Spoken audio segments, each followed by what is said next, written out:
Bulletin का बाकायदा आगाज करेंगे। अमरीकी दारकूमत वाशिंगटन में व्हाइट हाउस के करीब फायरिंग, नेशनल गार्ड के 2 अहलकार शदीद जख्मी हो गए, जबकि अमरीकी हुकाम का कहना है कि फायरिंग करने वाले एक मुश्तबा शख्स को हिरासत में भी ले लिया गया है। मुश्तबा शख्स की शिनाख्त 29 साला अफगान शहरी रहमानुल्लाह है। रहमानुल्लाह 2021 में अमरीका आया था।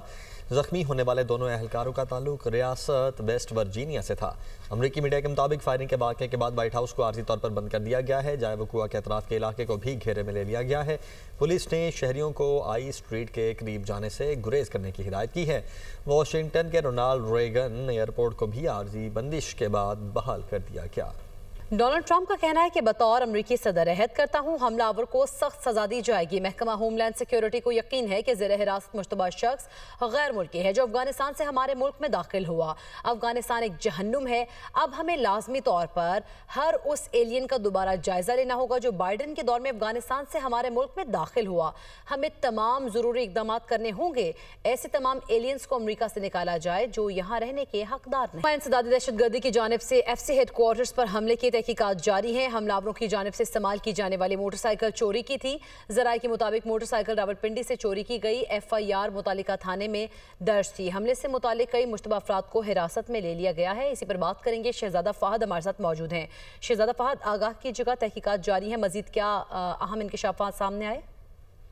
जी बिल्कुल, ये 24 नवंबर को पिशावर में FC हेडक्वार्टर जो है उस पर खुदकुश हमला हुआ था और इसमें अहम पेशरफ्त सामने आई है। ये बताया जा रहा है कि जो हमलावरों की जानिब से इस्तेमाल किए जाने वाला जो बाइक था वो चोरी का निकला। ये बाइक पिंडी से चोरी किया गया था जिसकी बाकायदा तौर पर वहां पर FIR भी दर्ज है। और ये बताया जा रहा है कि जो इस केस में मुख्तलिफ अफराद को भी जेर हिरासत लिया गया है। तफ्तीश जारी है। ये FC हेडक्वार्टर पर धमाका हुआ था जिसमें FC के 3 जवान शहीद जबकि 5 जख्मी हुए थे। इसी तरह 9 जो आम शहरी थे वो भी धमाके की जद में आके जख्मी हुए थे। तो ये इंतहाई अहम पेशरफ्त है। इसमें जो ये भी बताया जा रहा है कि जो तीनों हमलावर थे वो एक ही मोटरसाइकिल पर कोहाट रोड की जानिब से आए और FC मेन मरकजी गेट पर खुद को उड़ाया, और जबकि 2 खुदकुश जो थे वो अंदर दाखिल हुए। इसी तरह FC के जो जवान थे वो अलर्ट खड़े थे। उन्होंने फौरी कार्रवाई करते हुए जो 2 हमलावर हैं, खुदकुश हमलावर, वहीं गेट पे उनको ढेर कर दिया था। तो इसमें जब तफ्तीश जारी है, मुख्तलिफ एंगल से तफ्तीश की जा रही है। कुछ अफराद को शामिल तफ्तीश भी किया गया है। कुछ अफराद को शामिल तफ्तीश भी किया गया। शहजादा फहद आगाह कर रहे थे, आपका शुक्रिया। अखला के हंगू में चेक पोस्ट पर हमले की मजम्मत। मोहसिन नकवी का जाम शहादत नोश करने वाले 3 पुलिस एहलकारों को खराज अकीदत। वज़ीर दाखिला का शहीद एहलकारों के लवाहिकीन से दिली हमदर्दी और इजहार ताज़ियत। कहा, शहीद एहलकारों की कुर्बानी रायगा नहीं जाएगी। ये कुर्बानियाँ दहशतगर्दी के खिलाफ जंग में पाकिस्तान के गैर मुतज़लज़ल अज़्म का सबूत हैं। खैबर पख्तूनख्वा पुलिस ने दहशतगर्दी के खिलाफ जंग में लाजवाल कुर्बानियाँ दी हैं। KP पुलिस दहशतगर्दी के खिलाफ जंग में फ्रंट लाइन पर है। इनकम टैक्स केसेस में सिंध हाई कोर्ट के आईनी बेंच के स्टे ऑर्डर के खिलाफ केस। वफाकी आईनी अदालत ने सिंध हाई कोर्ट के आईनी बेंच के ऑर्डर को कलअदम करार दे दिया।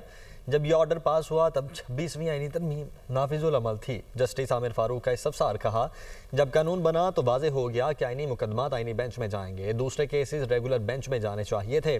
जब एक अलग निज़ाम बन गया तो उसका कोई ना कोई मकसद तो होगा। दायरा इख्तियार से बाहर फैसला गैर कानूनी होता है।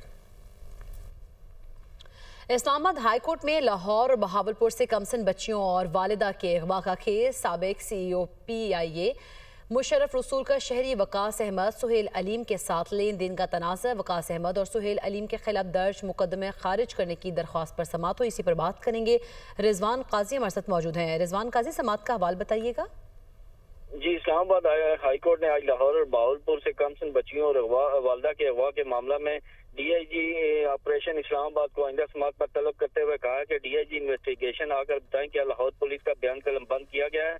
DIG बताएंगे जिन्होंने खातून के घर लाहौर और छापा मारा क्या इनका बयान कलम बंद किया गया है। जस्टिस मोहसिन अख्तर कियानी ने समाअत के दौरान कहा कि क्या इनके पास सारा सच वारंट मौजूद है जिन्होंने खातून और बच्चियों को घर से उठाया है। दौरान समाअत दरख्वास्त रुकीन लतीफ खोसा उन्होंने अदालत को बताया कि मुशर्रफ रसूल इतने पावरफुल हैं कि आखिरी समाअत में यहाँ मौजूद थे। इस मौका पर लतीफ खोसा ने मुशर्रफ रसूल की चीफ जस्टिस ऑफ पाकिस्तान के साथ एक मीटिंग में मौजूदगी की तस्वीर भी अदालत में दिखाई और कहा कि 20 नवंबर की तस्वीर है जिसमें मुशर्रफ रसूल जुडिशल रिफॉर्म्स की मीटिंग में मौजूद थे। اور وکیل شہریار طارق نے کہا کہ سپریم کورٹ نے اس عدالت کا اکتوبر کا ایک آرڈر مقرر رکھا ہے۔ اور ہائی کورٹ میں پنجاب کی سرکاری عدم ادائیگی کے خلاف کیس کی سماعت چیف سیکرٹری نے کہا کہ ہو سکتا ہے چند سالوں تک پینشن بند کرنا پڑے۔ جسٹس شجاعت علی خان نے ریمارکس دیے۔ چیف سیکرٹری نے تو عدالت کو بھی دھمکا دیا ہے کہ شاید ہمیں بھی پینشن نہ ملے۔ محمد اشفاق لاہور سے ہمارے ساتھ موجود ہیں۔ اشفاق، اس کیس کی سماعت کا حوالہ بتائیے گا۔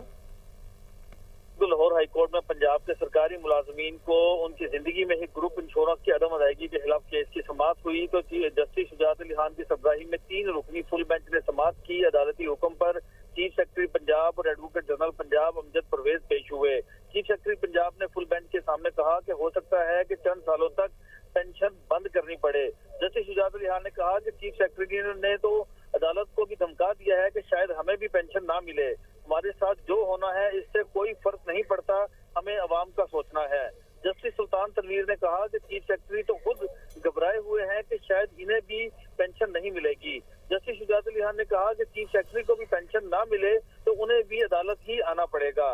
عدالت نے چیف سیکرٹری پنجاب کو اس معاملے کا اثر نو جائزہ لے کر عملی حل آئندہ سماعت پر پیش کرنے کے احکامات جاری کر دیے۔ عدالت نے کہا کہ حکومت پنجاب کا اپنے ملازمین کے لیے اقدامات کیوں دکھائی نہیں دے رہے۔ حکومت ملازمین کے بغیر کام نہیں کر سکتی، حکومت سرپرست ہوتی ہے۔ اس حوالے سے چیف سیکرٹری پنجاب نے یقین دہانی کرائی کہ ہم عدالتی احکامات پر دوبارہ جائزہ لے کر عدالت کو آگاہ کر دیتے ہیں۔ ٹھیک ہے، عدالت کو آگاہ کر دیتے ہیں۔ شاق، بہت شکریہ آپ کا۔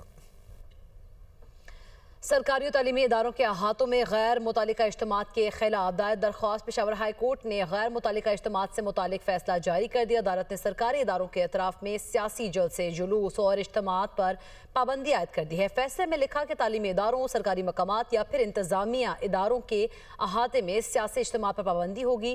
سرکاری اداروں کے احاطے کے استعمال کی ذمہ داری متعلقہ افسران کی ہے۔ سرکاری اداروں کے احاطوں کا سیاسی استعمال روکنا یقینی بنایا جائے۔ سرکاری اداروں کا قیام کسی خاص مقصد کے لیے کیا گیا ہے۔ جسٹس صاحبزادہ اسد اللہ نے 5 صفحات پر مشتمل تحریری فیصلہ جاری کر دیا۔ قومی اسمبلی اور سینٹ کے اجلاس آج ہوں گے۔ قومی اسمبلی کا اجلاس آج شام 5 بجے ہوگا۔ 15 نکاتی ایجنڈا جاری کر دے گا، جبکہ ایوان میں ملکی سیاسی امن و امان کی صورتحال پر بحث ہوگی۔ ایجنڈے میں 6 تحاریک، نقطہ اعتراض اور توجہ دلاؤ نوٹسز بھی شامل۔ سینٹ کا اجلاس آج شام 4 بجے ہوگا۔ 7 نکاتی ایجنڈا جاری کر دیا گیا۔ اجلاس میں وقفہ سوالات کا سیشن شامل ہے۔ اراکین کے سوالات پر وفاقی وزراء جوابات پیش کریں گے۔